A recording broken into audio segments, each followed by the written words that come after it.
Hello? Hello, it's Liz. Is that who that is? I didn't recognize the voice. Yep. How are you? Can we talk? We can talk. Is this a good time, or is Hector there? No, Hector's not here. Okay. So I did receive your email, of course, and I thought that it was helpful and a good start. Okay, good. So when did Eleanor call you? Saturday night. She did call you Saturday night. All right. Yeah. Because she wasn't sure if she was going to call you that night or the next morning. Mhm. She also suggested she might call me back, but didn't, so I didn't have any idea what was going on. Well, it was probably like 12:30 their time. That late? Yeah, when we finished talking. Oh, when you finished. Well, yeah. I mean, there was all day yesterday too. Right. But So you talked for a long time. Well, I talked to her, and then Barry got on the phone, and I talked to him. And then Cookie got back on the phone, and I talked to her. All right. So tell me about the conversations.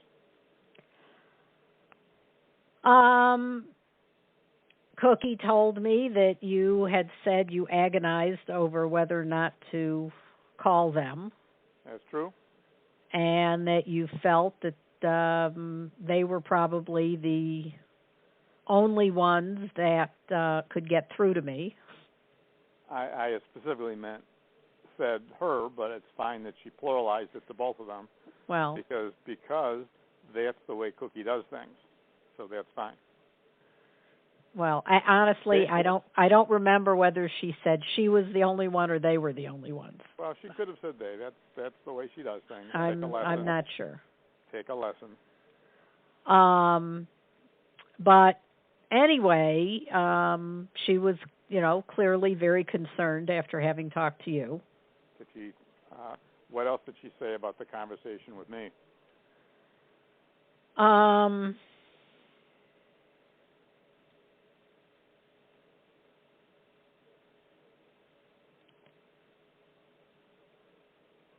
Really, just that you were very concerned that there were things going on that you didn't think were right.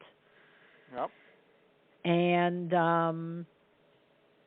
that you wanted to help me. You wanted to try and prevent more bad things happening. All right, that's true. In some form. Did she tell you how long we talked to each other? She said you talked for about an hour. 40 minutes. Okay. But it was a long conversation. I mean, it's. I don't think she feels real comfortable talking to me, and is, still quite reserved with me, which is fine. But I'll just give you that feedback. I mean, I certainly had the impression that she was not comfortable talking to me. Oh, well, she didn't say she was. Well, she may not tell you. I'm just telling you how it. I mean, when I first called. Actually, she said she was quite impressed that you felt you could call.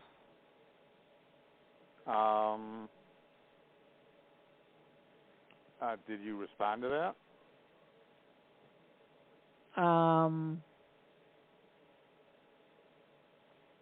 I don't think I did. I mean, that I have long thought that I could if I needed to, and that ever since I met her, I've been, very favorably disposed towards her. Mm-hmm. You didn't tell her that. All right. No. All right. So tell me more about the conversations. Well, and then Barry got on the phone. When did he get on? Early on? No, separately. Cookie got off the phone, gave the phone to Barry. I understand, but I'm asking how long did you talk to Cookie before you talked to Barry? Oh, I don't know. Maybe 10 minutes? I don't know. Do you want to tell me what they said, or do you not want to tell me what they said? I'll tell you. I'm telling you what they said. Well, you're really not, so. I am. I've learned that you haven't always been, open to telling me things that are probably important to know. But anyway, go ahead. Barry got on the phone, and of course he had gotten what you had said from Cookie secondhand. Right. And so, just so you know, I told Cookie that I was more than happy to talk to Barry and tell him directly, what I had seen. And I said, as a lawyer, I could tell him broad strokes, and he would understand it quite clearly. Mm-hmm. Just so you know. So I was trying to avoid any possible misinterpretations. But so what did he say? Well, Barry focused more on how he feels in terms of, what I should do going forward. And I will tell you, when he got on the phone, I did first congratulate him about the Red Sox. Then I did ask him about the trip to India. Right. And if he was going to be doing that 4 times a year. And it turns out that, yes, while everything was paid for on the trip, they're not paying him anything. Oh. So he said he really doesn't know if, he'll, go again. Yeah, it's a lot of aggravation just to have a free trip.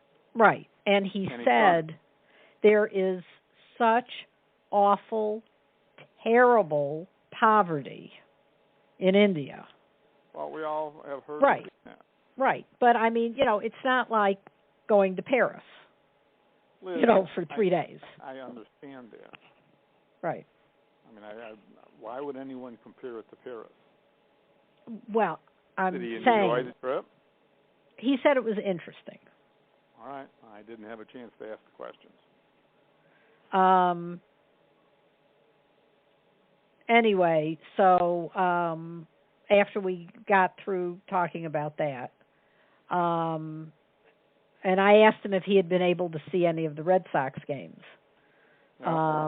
He saw 2 while he was there, I guess through the hotel Wi-Fi or whatever, right. or the hotel satellite or whatever it was. But he was not able to see Game 6 on the airplane, but it was recorded at home, so he was able to watch the game after he got home. Good.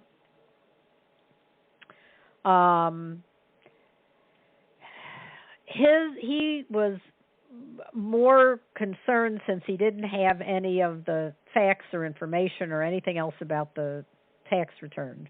He could have received them from me if he had wanted to talk to me. I offered it twice. Well, he was more concerned with getting, he said, at the very least, see a lawyer and get legal separation. Right. Which is what I've been saying for 2 years, yes. And he said, if you want to do that, he said, if you want to get a divorce, then get a divorce. But he said, this is really what you should do. Okay. So basically, what did he say about the tax return? Because I wasn't specific. All I said is that there were some significant clues about what was going on based on the tax return. And then there was the whole thing I told your sister about, the whole thing with Scott as well. Right. Well, I mean, that was the other thing. And he really didn't get into that. The other thing, I don't know what that means. I'm getting to that. He really didn't say. How long did you talk to Barry? I talked to Barry maybe for 15 or 20 minutes. All right. So you talked about baseball, you talked about India a little bit and the trip. All right. I talked about this for maybe 15 minutes. All right. So maybe I talked to him for 20 minutes. So I don't understand. So what did he make comments other than saying you should see a lawyer and get a legal separation? What else did he say? He said, and I think the thing that has been haunting me for the last couple of days. And I went and walked at the garden, around the garden this afternoon. Good. And so I talked to my parents. All right. Good.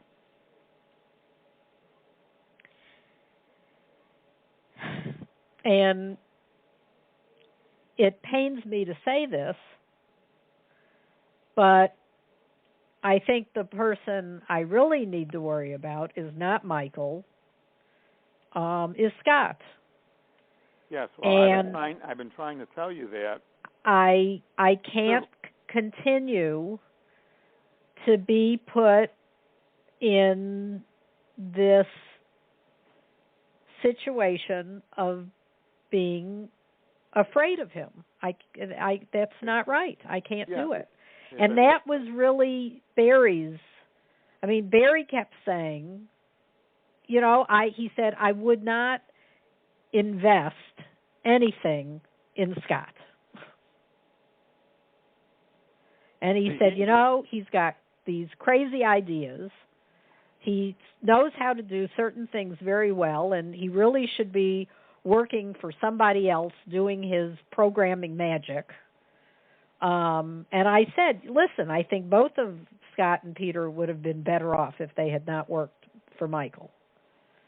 And he agreed. We all agree on that.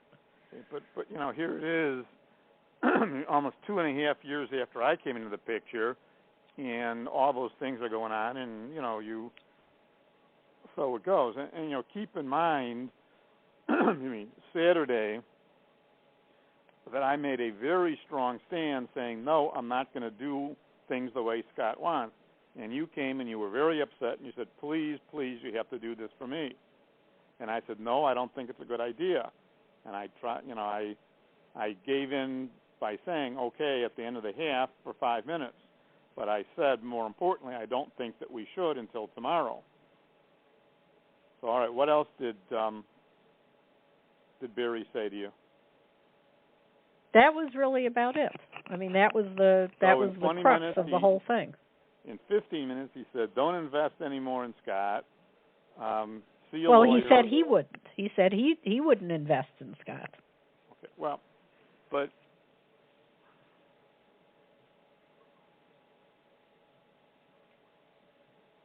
no, it's my conclusion that and then, as I say, it hurts me terribly and it pains me terribly to say it. But having him have the kind of control that he has is not good. No, it's not. And it was really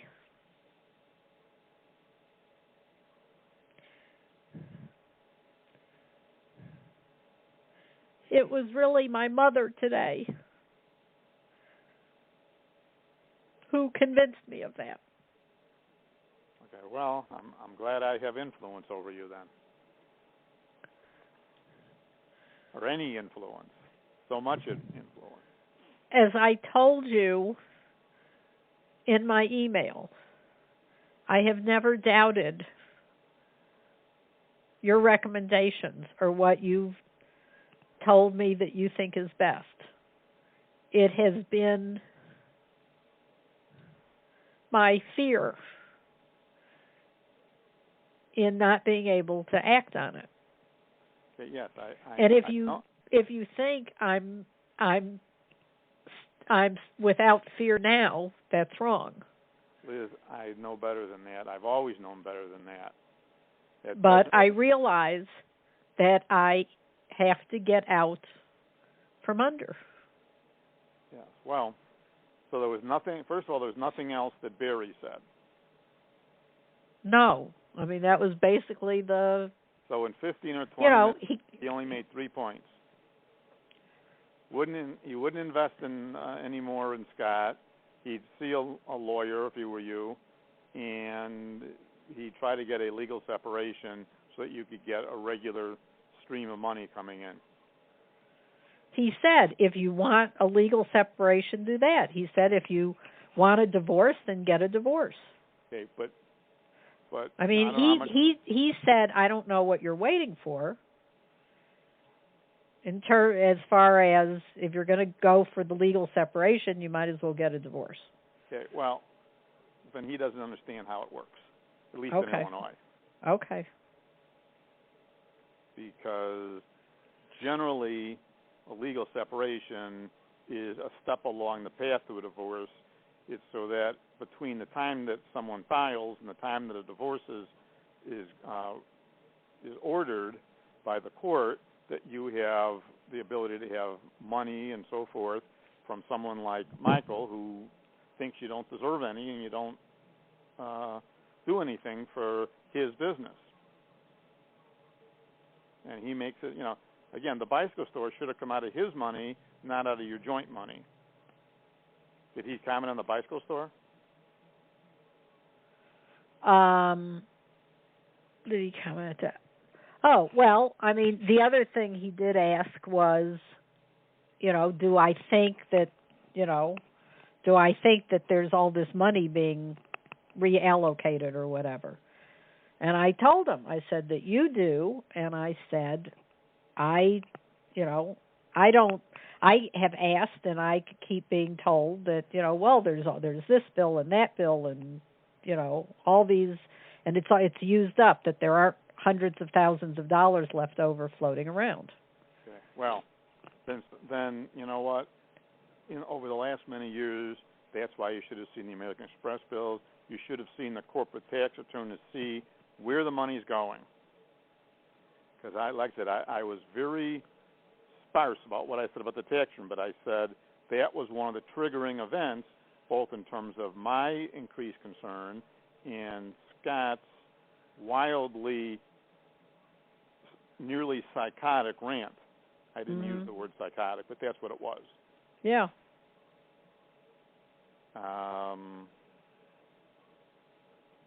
And so he didn't, and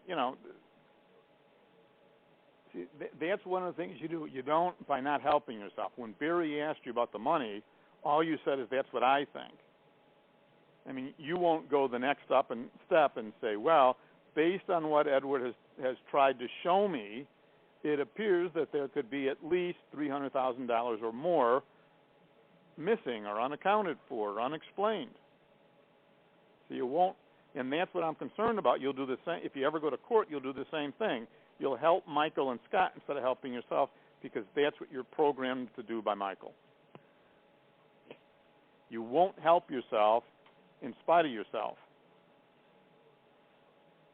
I mean, you can't even be honest with Barry. I was being honest with Barry. You weren't. You said you don't know. You said that's what I say. I mean, I demonstrated to you. I succinctly walked through the key numbers, and I showed you that there is a huge amount of money that cannot be explained away by paying bills of the business. And, when I demonstrated it to you that way, and you can't repeat that back to Barry saying, well, I did. Barry said, do you mind telling me, what was the tax return and how much it is the business, how much about does the business make and all this. And I told him the numbers. What did you tell him? I mean, you're not being honest with me, Liz. I am being honest with you. You're really not, because I said, is that all you talked about in 20 minutes? Yes. Well, I don't remember the sequence and the linear. I'm not asking for the sequence. I'm asking for the substance and content. I am being honest with you. I am not holding anything back. Well, then you're not. Then you're. I don't remember it that way. As we talk. Yes, I did. When you say you didn't give him any numbers, yes, I did give him numbers. Which numbers did you give him? I told him that the last year the business made almost $900,000. And that, did you tell him that this year was better? What? Did you tell him that this year was better? I don't know if this year was better. Liz, Use your common sense. You have no common sense when it comes to these things. Everything you do and say is Michael favored. Everything. How can I say... You can't even tell your sister and brother-in-law honestly what you know to be going on. You still shade it in favor of Michael and Scott. No, I don't. I don't. How do I didn't see this year's tax return, so how do I know if they did better? Liz, you see the money coming in. You've told me all year long that, all this year and last year, that 2012 was better than 2011. For the display ads right now, but we've lost subscribers. Okay, Liz, subscribers are a minor part compared to the display ads. It's what is it, $199 a year per subscriber? You haven't either lost $199 or $299. Okay, Liz, you have to use your common sense because if you go into court, Michael's lawyer is going to rip you to shreds, and you're going to end up back where you are now. You cannot do it this way. I mean, you can't even, describe it properly and accurately to your brother-in-law that you've known pretty much all your life. You need to learn how to help yourself. I'm easy, and Barry's easy. But if you don't tell him, and you don't tell me things, it's not even possible to help you. And you certainly don't help yourself. I mean, you've continued to help Michael hide money and everything else. I'm helping Michael hide money? Yes, you are. How am I doing that? By not stopping it. By letting him do whatever he wants.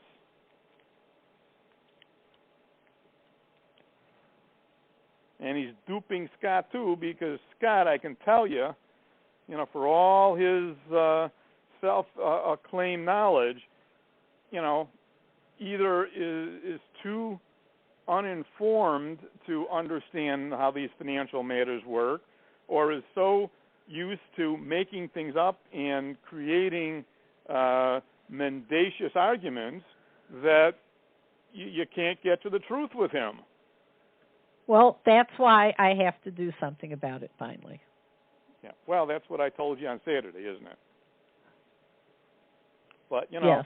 You listen to Barry and you listen to Eleanor, and the person who's been there all along, who's tried to help you all along, all you do is yell at me and say, come now, you have to talk to Scott right now. He needs to talk to you right now. Do it right now. He's threatening to cut off my credit cards and my bank accounts, so you need to do it right now or I'm not going to have any money.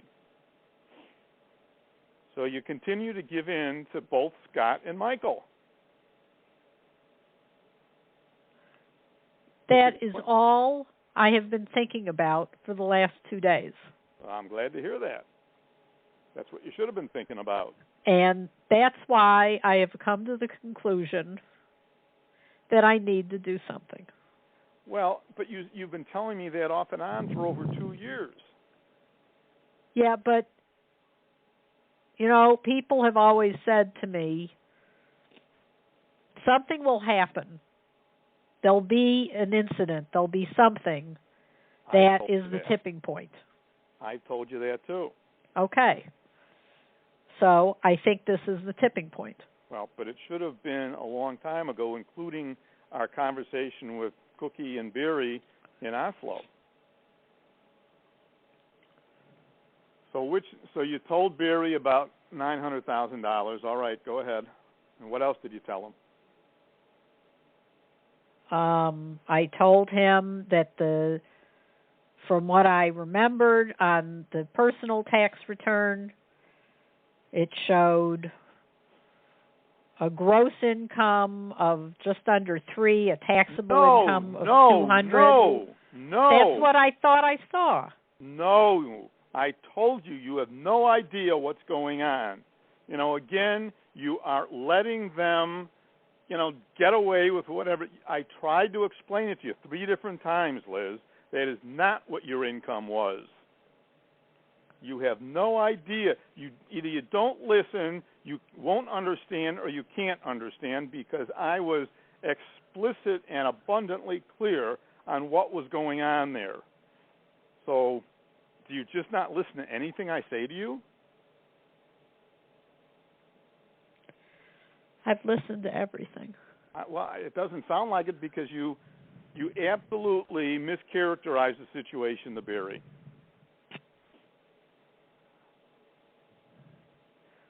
So you said gross income of 300 and something, which is... You know, he really didn't. That was not a big concern to him. That isn't the part that he was concerned about. Well, he asked you about it. What else did you tell him about the tax return?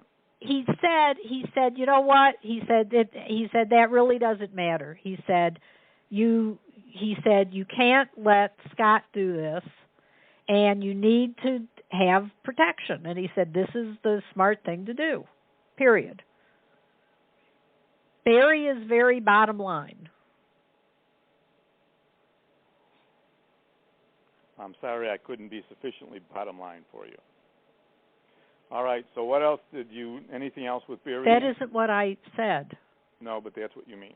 It isn't. Yes, it is.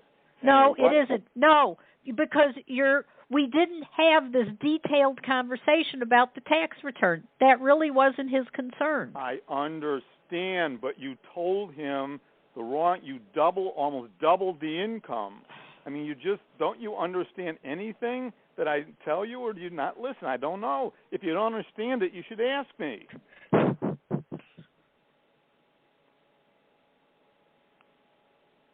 mean, don't you remember I went over that thing in the key numbers with you and tried to explain to you why it was so wrong?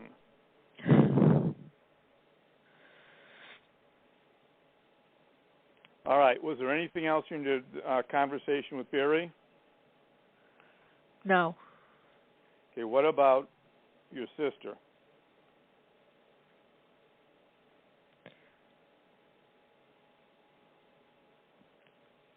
As I told you, there really wasn't anything specific in terms of she left the advice of what to do to Barry. What did she say to you? I mean, you must have talked to them all told for almost an hour and a half. No. I got off the phone with her. It was 9:30 our time. 9:30? They didn't call until late. So they talked about it for a while. Clearly. All right. Did you talk to either one of them yesterday? No. Okay. What else did your sister say to you? That's all she said. She didn't? She got back on the phone. She said, I'm glad that we know about this, and I think you need to do something to protect yourself, and that was it. All right.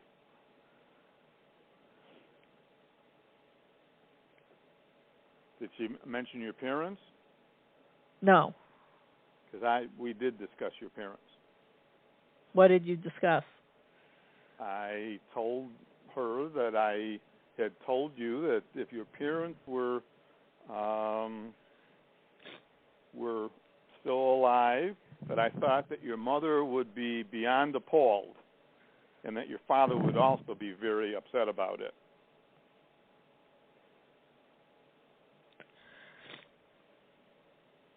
Well, that's what Mother told me today.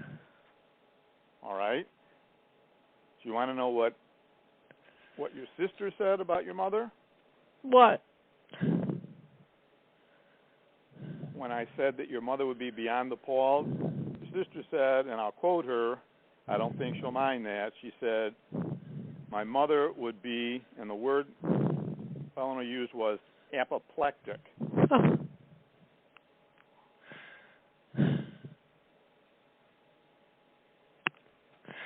That is why I called your sister.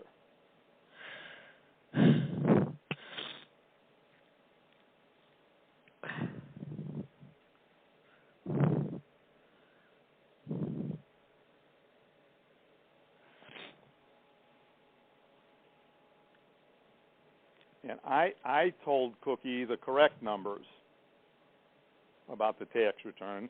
I hope she repeated them to Barry. All right. I only gave her 2 key numbers. I said, I'm going to keep it simple. I said, that's only the tip of the iceberg is what I told her. There was much more that's worse, but we can't get anything from Scott or Michael, or you can't get anything from Scott or Michael, and you still haven't received the W-2. She said, what do you mean she hasn't received the W-2? I said, well, it's only for, Michael is finally paying her now, $2,000 a month, but she never got a W-2.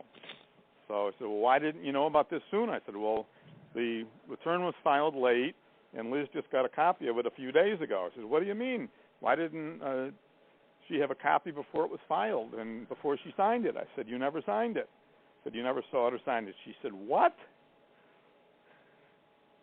When I told her, Barry did say that was wrong. Oh, well, nice to hear that. I told you that what he said really didn't differ from anything you've been saying.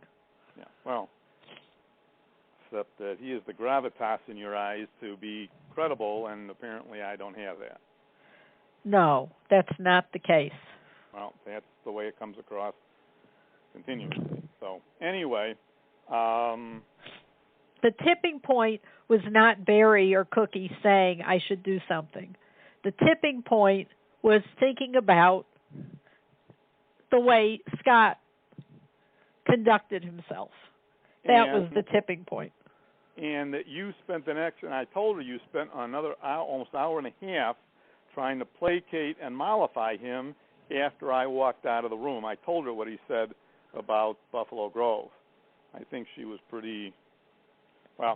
she was both shocked and not shocked because she did make comments. I mean, I didn't realize how much she knew about Scott. Oh, yeah. And things that you haven't told me. She didn't tell me specifics, but she gave me a big picture comment. Well, like what haven't I told you? A lot. She also told me that you had recently told her in the last week that Scott was mad at Michael and not talking to him now. No, he's talking to Michael. That's what I told Eleanor. But she said that's what you had told Eleanor recently. And I said, no, that's not the case. No, she's confused then. Well, I'm telling you what she said. All right. And she's not someone who gets easily confused.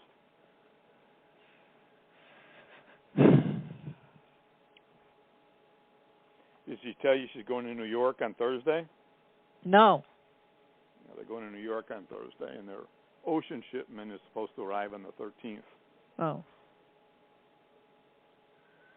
So I guess there was a little bit of small talk, but I didn't have a chance to say anything about Ben, the Red Sox, or Barry's trip because, like I said, I called. It was like almost 9:45 their time, and I told her the reason I'd waited till then is that I knew that's when you had talked to her last Saturday night, and I figured maybe if they had gone out to dinner, they'd be back, and hopefully it wasn't too late.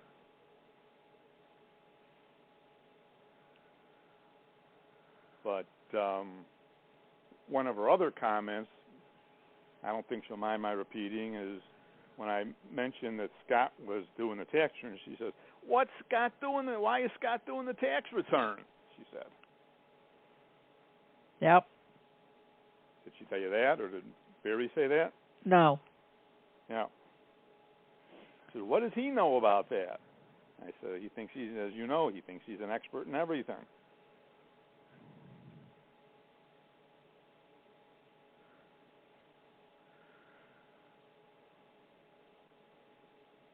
But, it's his behavior towards both of us was beyond reprehensible. Yes, it was. And calling him an ass was generous. I think it was a psychotic rant. I mean, unbelievable.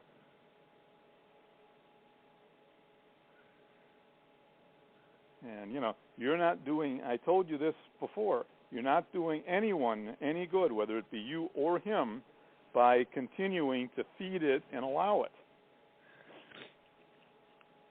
And it all fits into this, master plan of his to live in northern Idaho with all the rest of the crazies that, believe in that the federal government's out to get them. And the rest of the government, too. The whole thing about moving the cars to Montana, all those crazy things. Have you talked to Peter? No. Not at all? Not since I left on Saturday? No. I haven't talked to anybody. Did Eleanor have any comments about the fact that I left your house? I said that I wasn't,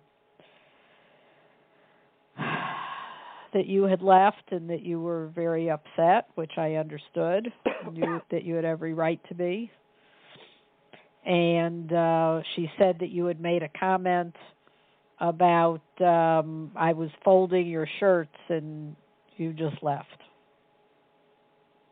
Well, that's close enough. I said I came upstairs, you were folding my shirts. I said, you know what, I just have to leave. Yeah.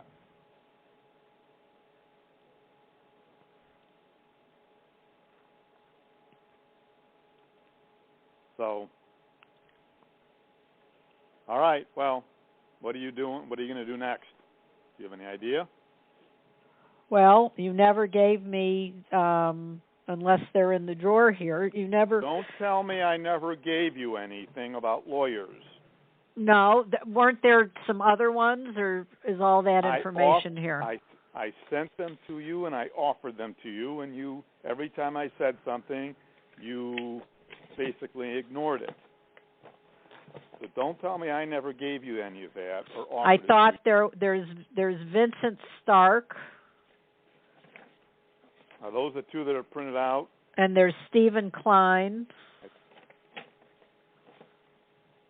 I don't know which one's which, Liz. I don't know any of these people. Yes, it's Vincent Stark and Stephen Klein. Those are two, and there were others as well. Well. So did Barry have any comment about about finding a lawyer? No. I didn't ask him about that. He didn't volunteer it? No. All right. Well, anything else you want to tell me about?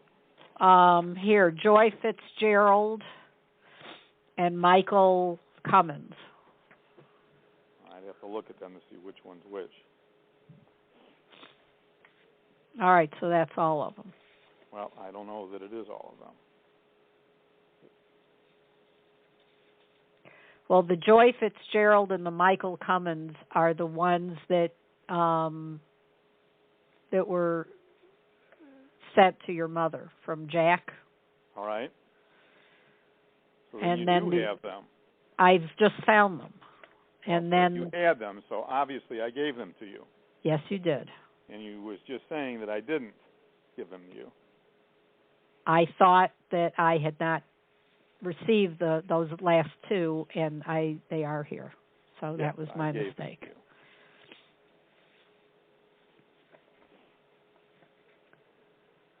All right, well, let me know how it goes and all. So what do I do? Just call these people up and... ask Scott. He has all the answers.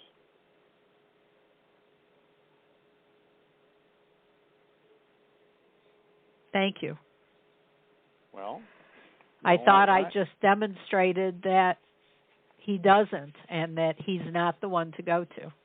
Well, but you've told me that in the past, and then you go to him anyway.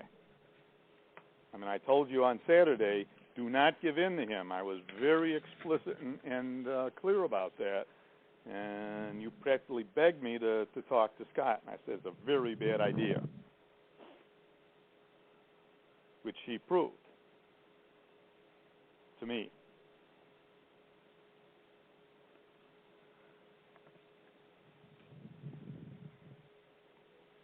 I mean, he is dangerous.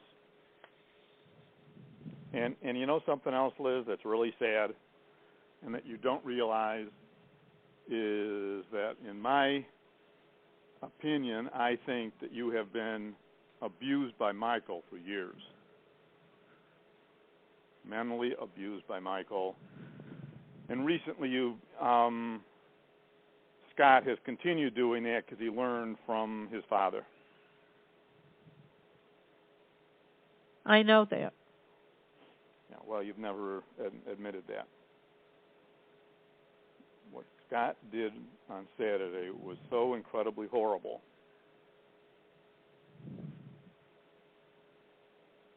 And, you know, I almost called Peter. Say, Peter, now I see what you've been talking about for the time I've known you about Scott. But I knew that if I did that, knowing Peter, he'd flip it around and defend Scott. Right? Good likelihood of that? Yes. Yes. Because he's very much the contrarian. But there's absolutely, you know, when Scott acts like that and then he says, why don't you trust me? It further convinces me of what's going on. And when he says to me, I don't want to go to jail, Michael doesn't want to go to jail, and you know what? If Michael goes to jail, you'll go to jail too because it's a joint return. It shows how deep and severe his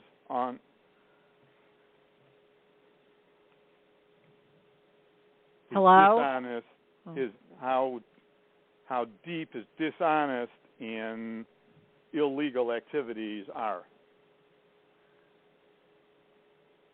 You don't say, I don't want to go to jail, and Michael doesn't want to go to jail, if you don't think that you have significant vulnerability for that to occur. Did you ever imagine me saying something like that? No. I mean, you know, this whole ridiculous thing with Doug and Hector, I mean, you know, I took responsibility because I was involved in doing that, but it was still the right thing to do, and I always follow through and carry out my promises to make it right, which I believe I have done. Did you finally talk to the lawyer? No. The longer it goes without him getting back to me, as I've been telling you, the more likely it is he doesn't want anything to do with me or that whole situation. And at an appropriate time, I will send an email and try to put a final ending point to that.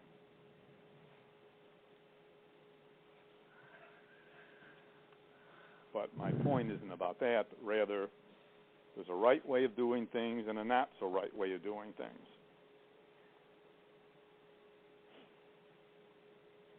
And you don't have the confidence in me or the loyalty or the ability to have independent eyes to realize and understand what I'm telling you, whether it's about the tax return or anything else in a business, legal, or financial realm. And even so, you listen to Barry, but, you know, honestly, I think Barry could have gone a little further in terms of helping you or encouraging you. Because, you know, they're the only ones you're going to listen to. And, you know, I think he... That isn't true. I've listened to everything you've said. Well, I don't see much indication of that. All right, so you'd rather not help me with this. You just want to hear how it turns out. Is that it? Well, that's what you have basically been telling me. No, I'd appreciate your help. Well, I think, you know, one of the reasons I didn't respond to your email yesterday is that I did believe that you need to think about this. And it sounds like you still need to think about it.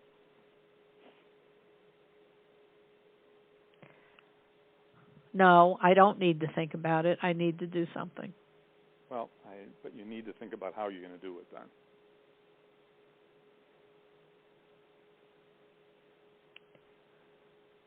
Including, how you have come to view me.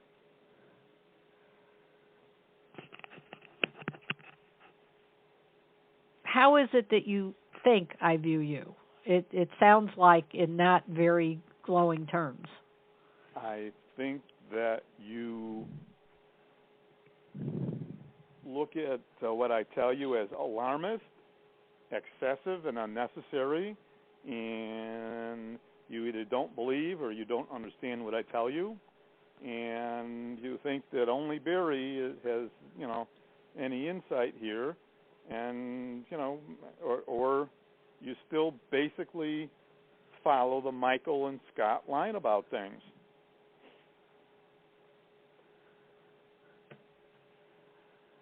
I mean, as I've been telling you, and that's why I made such a strong point to get you some income from the company, paid directly from the company, and then to get a separate account. Even though I'm not happy about the way we had to do it, I felt it was necessary to have some money for you. Plus the emergency fund, even though it's not very big, that I hold for you as well. Because in a pinch, it's there, and you don't have to go to your bank or anything else. No one can take it from you or touch it.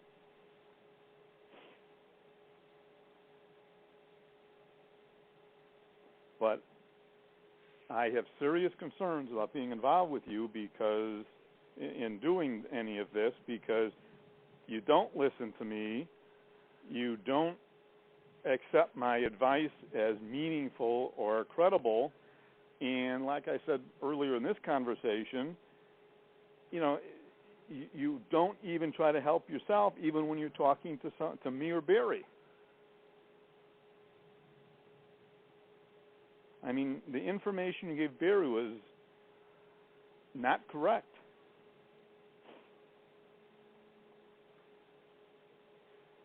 I mean, I did tell your sister that you basically have no assets at all. She was shocked to hear that. I said there was a small retirement account, and Michael had taken the money out of it to pay bills and to buy things for Karen and to go on a vacation. I told her about the refinancing on the house and what he did there, and that he stole the money. And I said, I know he did it because I saw the closing documents, and then he took the money and took Karen on a spa trip to California right after the closing. Did she mention any of that? No. Am I inaccurate in any way in what I told her? No. You just don't like to accept it, that it's true. Because it's insulting to me and embarrassing to me. Well, and I mentioned that to your sister as well. And I said that part of the problem here is that you're more worried about being embarrassed than about protecting yourself. And I said that I had, that you were even too embarrassed to tell Eleanor. And I said, that's one of the reasons why I'm calling you tonight. I said, you may not ever talk to me again because I called her, but I felt that it was the right thing to do. I said, didn't know if you'd be in tomorrow, but based on last weekend, I thought there was a good chance that you'd be there at the same time that she called you last Saturday night, the prior Saturday night.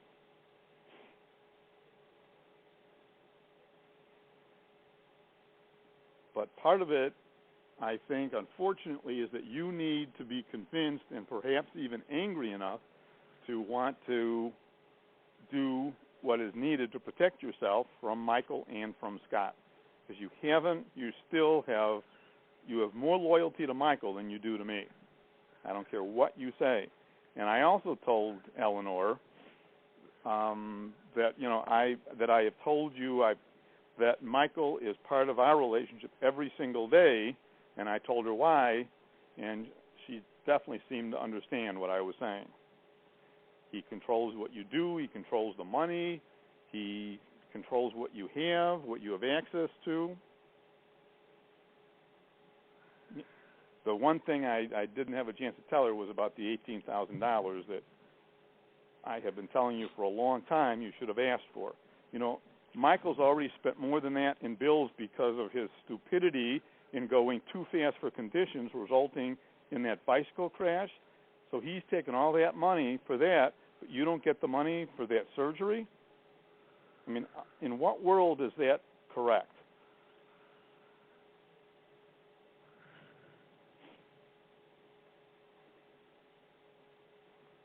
But, you know, I have, you know, it's kind of like you've said, well, I've learned that when someone doesn't want to do something, they're not going to do it. You've learned, Scott taught you that. Well, that's Scott, first of all.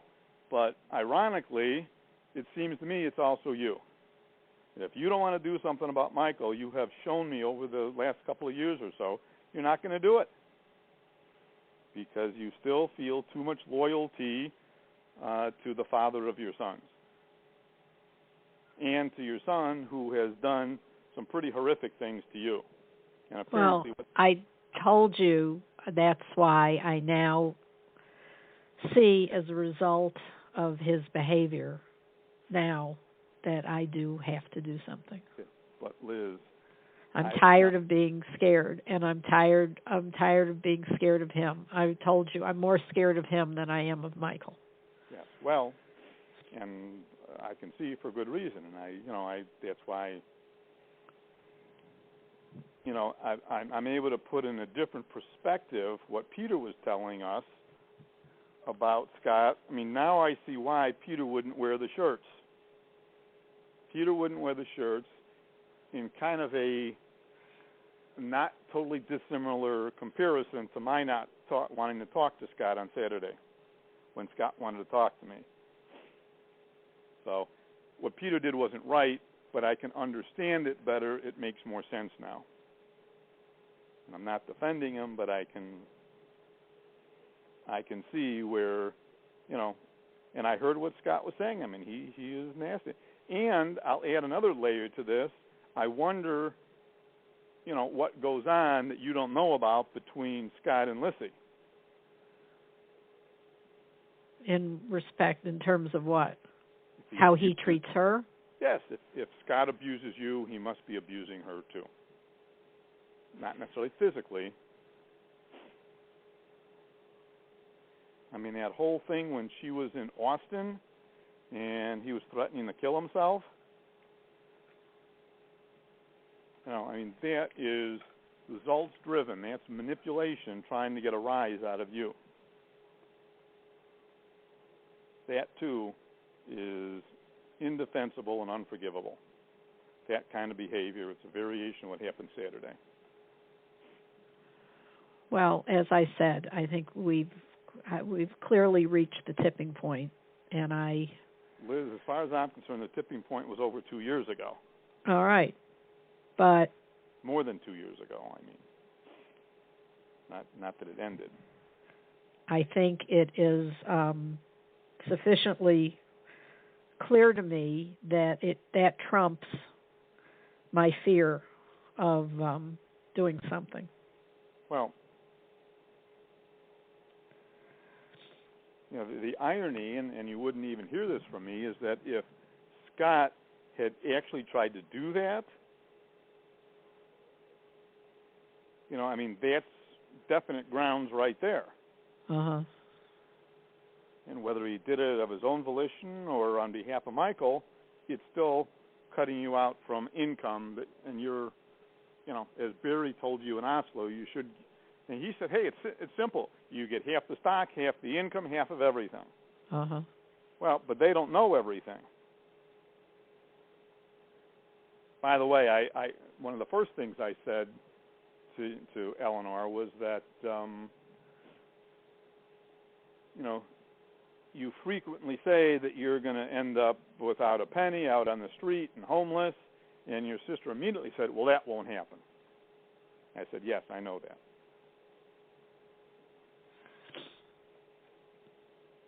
but not, her implication was not because of Michael. Mhm.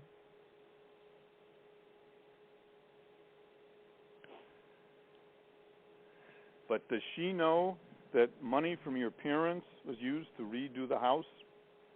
I don't know. Probably not. And that was one of the things that enabled him to continue spending money on other things and to buy that Aston Martin?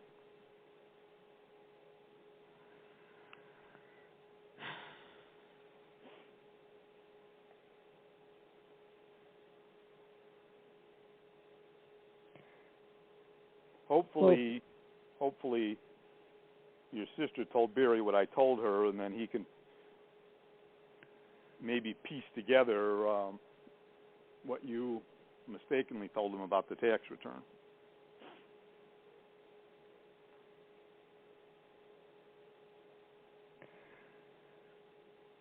Will you help me with this, or would you rather not get involved?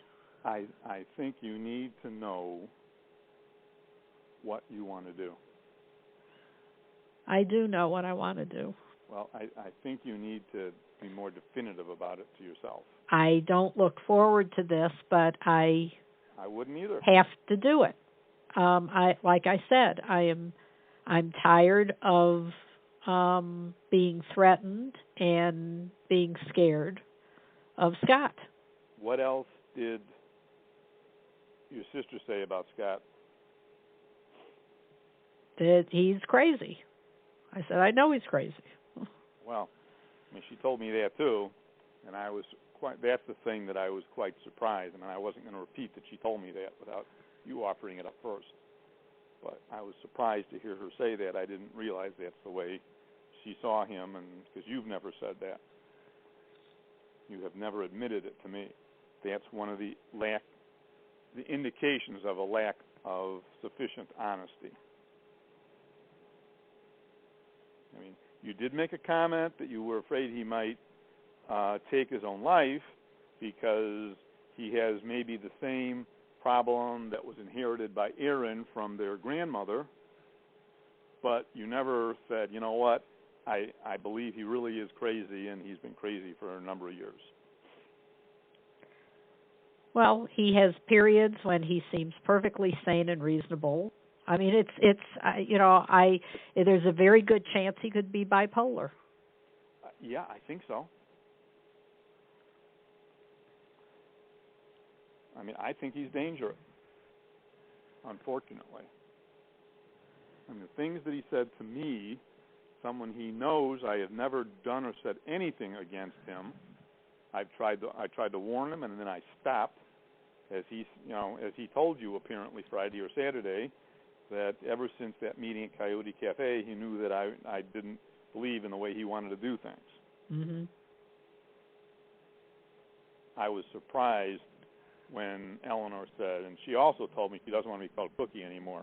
Yeah. Did she tell you that? No. I said, now I can call you Cookie. She says, well, not really. I've been trying to tell family to call me Eleanor. I said, all right, I'll try to stay with Eleanor.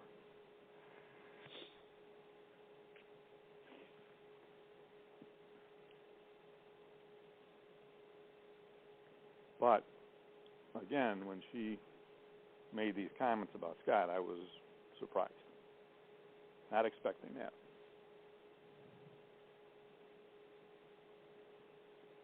Who else thinks he's crazy besides your sister? I presume Barry would as well? Well, yeah, that's why Barry said he wouldn't put any stock into Scott. Okay, I know, but, Barry never goes out on a limb, I've learned.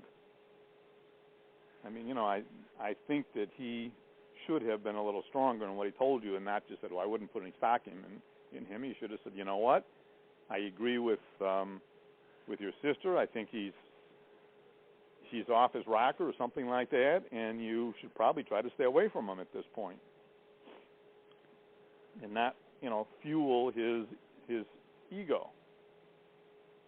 Because I can tell you he came away from that telephone call with first me and then you, figuring that he had won.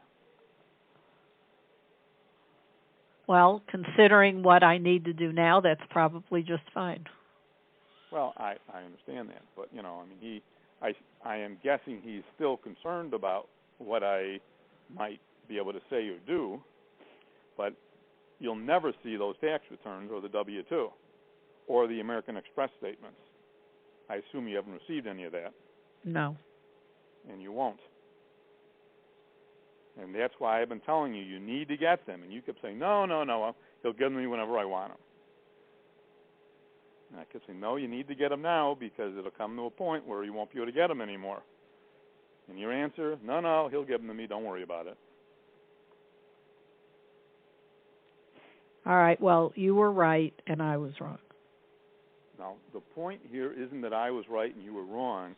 I think the more important consideration is that you don't believe what I tell you and you think that it's more important to protect Michael and Scott than yourself. As I told your sister, this isn't about me in any way. It's really about you and protecting you.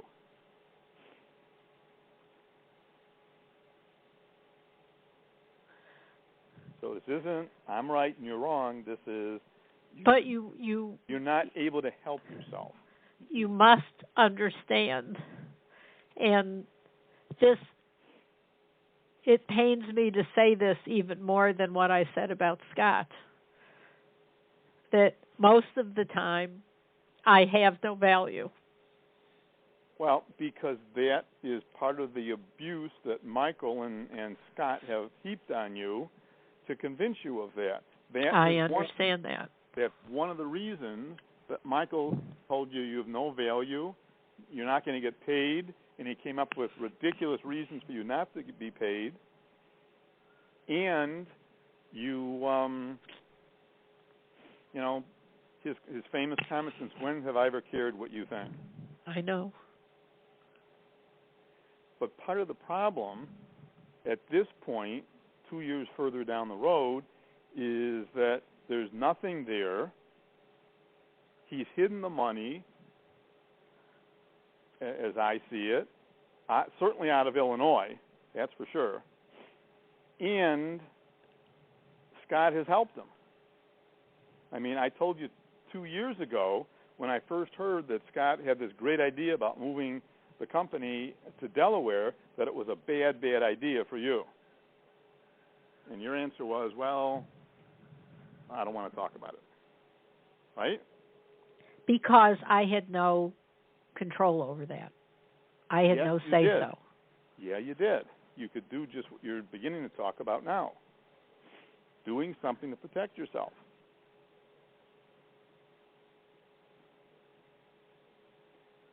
I've always understood that it's scary, and I've always understood that it's difficult, and I've always understood that it's very painful. And it is very painful. But, if Scott pulls the plug, for example, on the computer systems for the company, Michael's going to lose out, and he's going to lose out too. Well, right. I mean, that's Scott sabotaging himself. So yes, I understand. But think about it. He has made sure that he is not subject to the Illinois court. I mean, do you think that there was an Illinois income tax return filed? For who? A joint income tax return. Yes. Why do you think so? Wasn't that in the packet? Nope. Oh, wait. Yes, it was. Yes, it was. That's right. Because I looked for, there was one thing I checked. That's right. It was very brief and also wrong.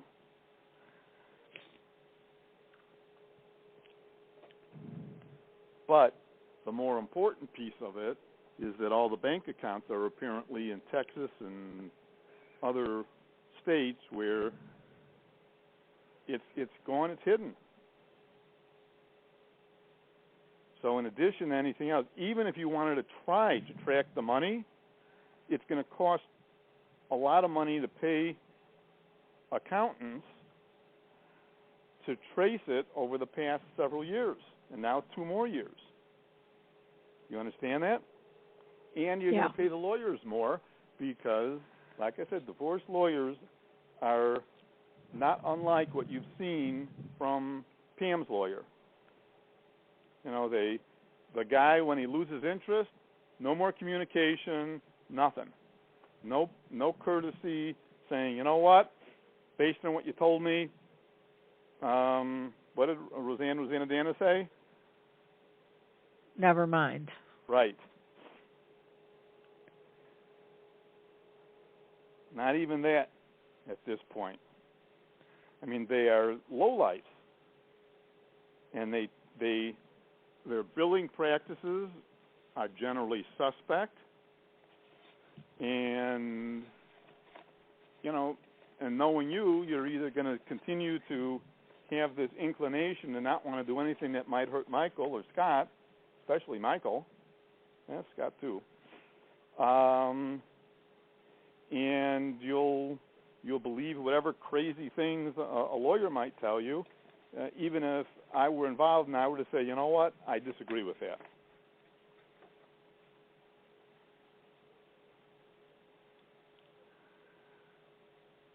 Because a divorce lawyer is no more than a hired gun.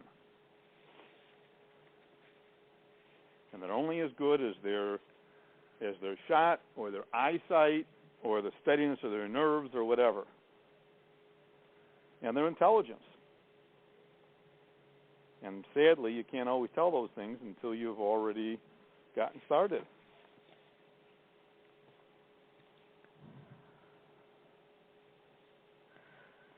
How did you leave things with your sister? That I keep her up to date. All right.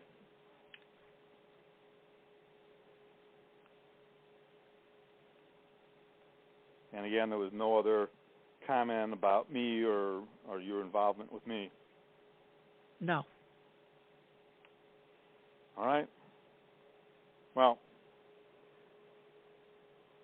like I said, I think you need to have a pretty clear picture of what you want to do and when you're not going to continue to support Michael. No, I have to do something now. Well, I told you, my mother told me to today. But I don't think you've reached the point yet where you're going to help yourself. Isn't doing something helping myself? Doing something is a start, but you have such a strong inclination to defend Michael because you did it for all those decades. And I told Eleanor that too. I mean, I did most of the talking, and I tried to get in as much as I could. I did, like I said, miss the opportunity to tell her about the $18,000 medical bill, which absolutely should have been paid, especially in light of Michael's current medical bills. Well, speaking of which, I do have good news. I got a letter today from Humana. Yep. That, yes, I can renew my same policy. It's not being discontinued. I can still have it. The premium is going from like $311 a month to $380 a month. Okay. Well, but again, I remember I told you that under the law, since you had a qualifying plan, I didn't understand why they were terminating that plan. Mm-hmm. But there's another problem with it. This is all stuff that has been shopped by Scott and done by Scott, and you have no knowledge of what is covered or how your coverage exists or works. And, you know, one more thing that he's in charge of. I mean, what do you know about that policy?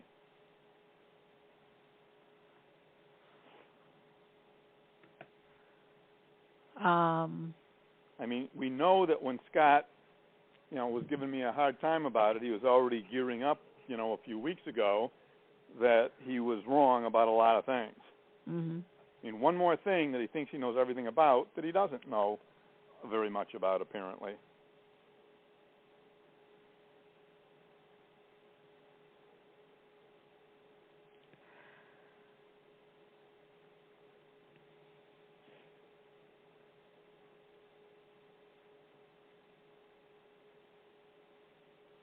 So, again, I think that you need to figure out more of what you want to do and have more than a will you help me or you'd appreciate it if I'd help you.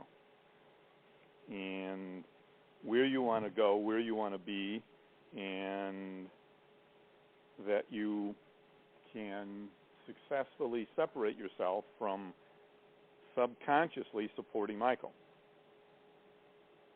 I want to get out from under their thumb. Well, that's what I want to do. Well, you need to do more than that.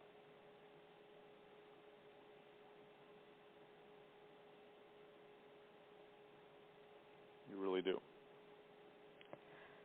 I want to be my own person. Yeah, well, but, you've helped them to negate that possibility up until now. Do you realize that?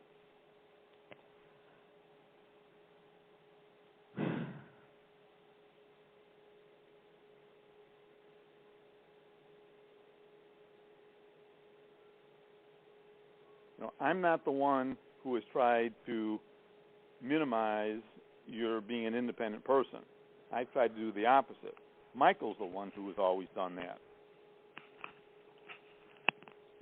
And now Scott. He knows better about everything. He's going to control everything.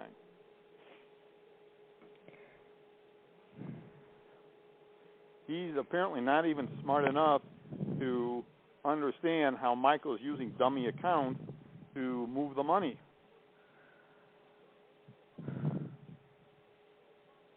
Well, I told you, the time has come. I'm ready to do something. I need to do something. Okay, well, like I said, you need to think more carefully and thoroughly about exactly what you want to do and how you want to do it. And, I'm not convinced that you are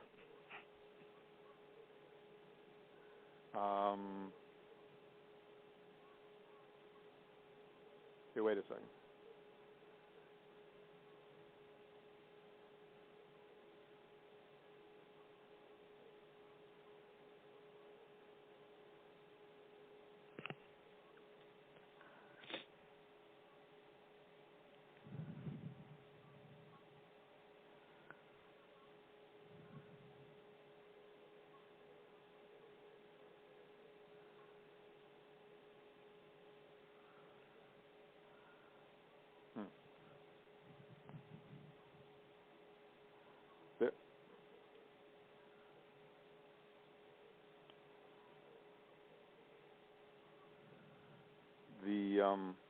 They're talking about this woman in Florida who Fox News is using as a shill for the Obamacare theoretical increase in premiums. Yeah.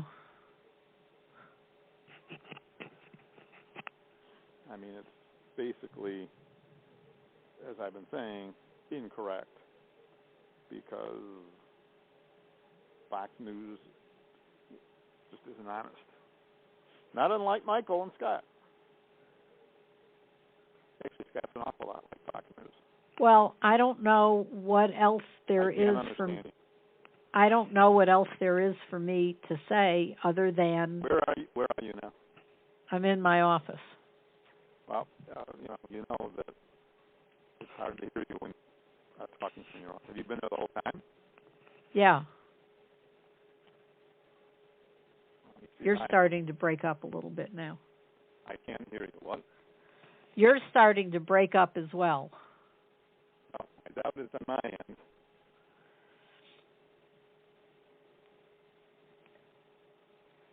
It's probably the voice system that Scott thinks is so superior. Because he, ironically, he always ends up on these things. Can you hear me? Yeah. He always ends up ironically getting the cheapest things, and they work poorly. I mean, think even of the whole thing with when Peter bought that new iMac for you, and he said he could have just built one for you. It would have been cheaper. Oh, yeah, there was no way I was going to do that. Yeah, well, but my point is that, one more indication of Scott thinking he knows better, but his solutions being fully inferior. All right, anyway, like I said, I think the thing for you to do is to think about this, about what you want and what you want to do and how you want to do it and all that, because